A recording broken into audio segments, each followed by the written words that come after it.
Good morning, good Friday morning. It is August 30th, 2019. The end of the fourth quarter. And today's topic is memory or forgetfulness, or let's just say ENFP, forgetfulness, memory, INTJ, forgetfulness, memory. How the two types experience these different levels of forgetfulness and memory. Okay, so yes, the ENFP can be forgetful. One of the reasons being is that they're always coming up with new and wonderful, great ideas. And so they may set their keys on the counter and then suddenly realize they've just come up with this awesome, wonderful presentation idea. And then they'll run over to their desk to take a note or something of that nature. And then from there, they'll realize that they need to run out to the art supply store to get all of the items that they're going to need. And then they get to their car and they realize they left the keys in the house. Okay, so the forgetfulness is mainly based on their ability to be inspired from one idea to the next, and so they're always leaving items around the house. So, if you're married to an ENFP, myself, for 25 years, married to an ENFP, I've come to accept the fact that I don't scold my spouse. I don't make fun of her or anything of that nature. I pick up the item and I put it, back to wherever it's supposed to be. I don't really think much about it anymore. That's just something I do, and I don't see how she's gonna change. That's who she is, the core of who she is. But it's not like I don't forget things. As an INTJ, I have to go by my set morning ritual of what I go through in order that I don't forget or leave anything out. Every day my wallet goes in the same place, and I depend on my morning ritual so that I don't forget my keys, my wallet, my lunch, or whatever. So it's the same thing. Every morning I go through the same routine, and if I go out of sequence of that, then I run the risk of forgetting something. And it really has nothing to do with the same reasons that the ENFP has, because I'm not thinking about something else. In fact, in the morning, I don't really think much. It takes me a while to really get going, and I'm kind of just going through the motions. And if I don't go through that ritual of the same thing, then I'm going to forget what I need to take with me, to go to work. And so basically, what else am I going through? I'm always thinking about maybe what bill needs to get paid, or do I have to fill the car up with gas, or planning ahead, stuff like that. And as a result of that, my mind is not on, okay, where did you put your keys last night? They have to go in the same spot, more or less. They have to go in the same area each night. And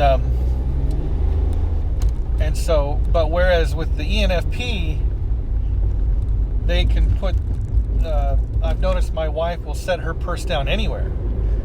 She'll set it down on the couch. She'll set it down on the van. She'll throw it on the bed in the bedroom. She'll hang it on the doorknob.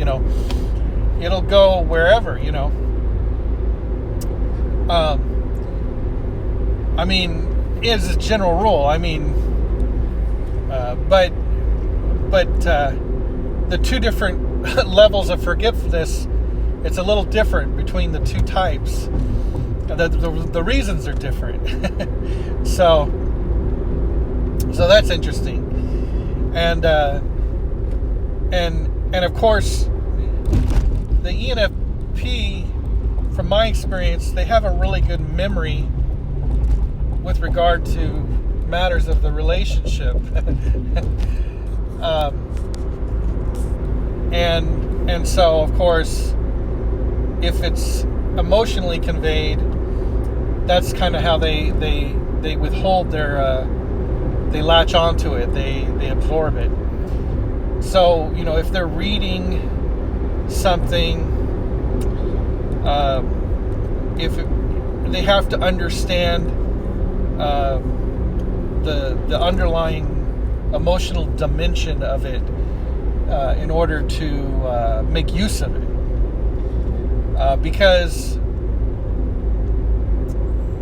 otherwise, it's like a story. They have to come up with a story. The ENFP, I think, is the ultimate storyteller.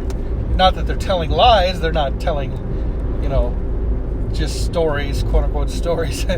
No, but they are expressing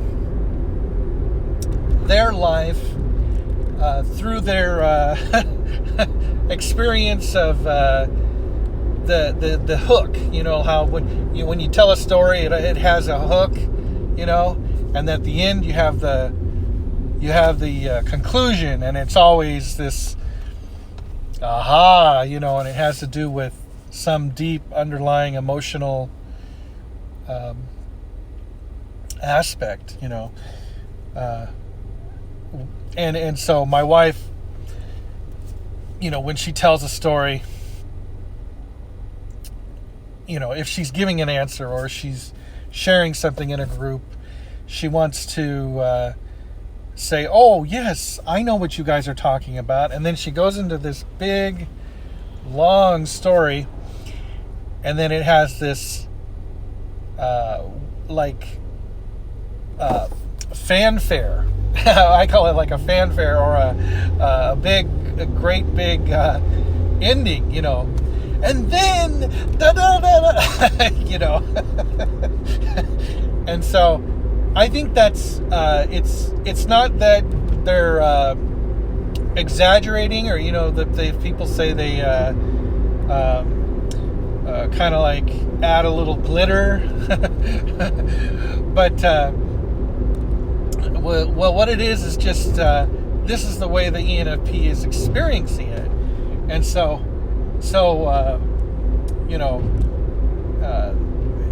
it's like extravagant, making it a little more exaggerated, but that's really how they're experiencing it. So that's the reality. So I think a lot of times when I hear my wife recall, the first time we kissed or the first time we met, story, I have my reality of what it was, and then I get to listen to her reality, and somehow over the years, this is kind of just the essence of it is, the truth of it, So in that sense, the ENFP is about the essence of the reality of the experience, the truth of it, and so I find that interesting because this is how they're dealing with the memory aspect, like when they're recalling a memory, it is usually because they have to go through the story. And it's interesting because every time she tells a story, I might hear some new aspect of it, 3 or 4 years down the road. But I find that that when she tells it, like I said again, I'm getting the truth of it, or she says it very similarly, very routinely, like almost like when I get up in the morning and I go through my morning routine. First thing, get up, take a shower, shave, go through the morning routine.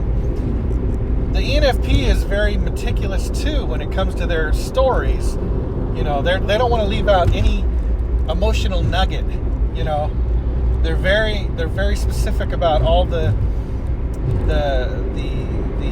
rich details of how this affected them, in their heart, and so I find that interesting, and I like the fact that the way that she recounts things, and I can see those things through her eyes in that manner. So anyway, I'm going to leave it at that because I just got on the highway, but God bless everyone. Keep seeking truth.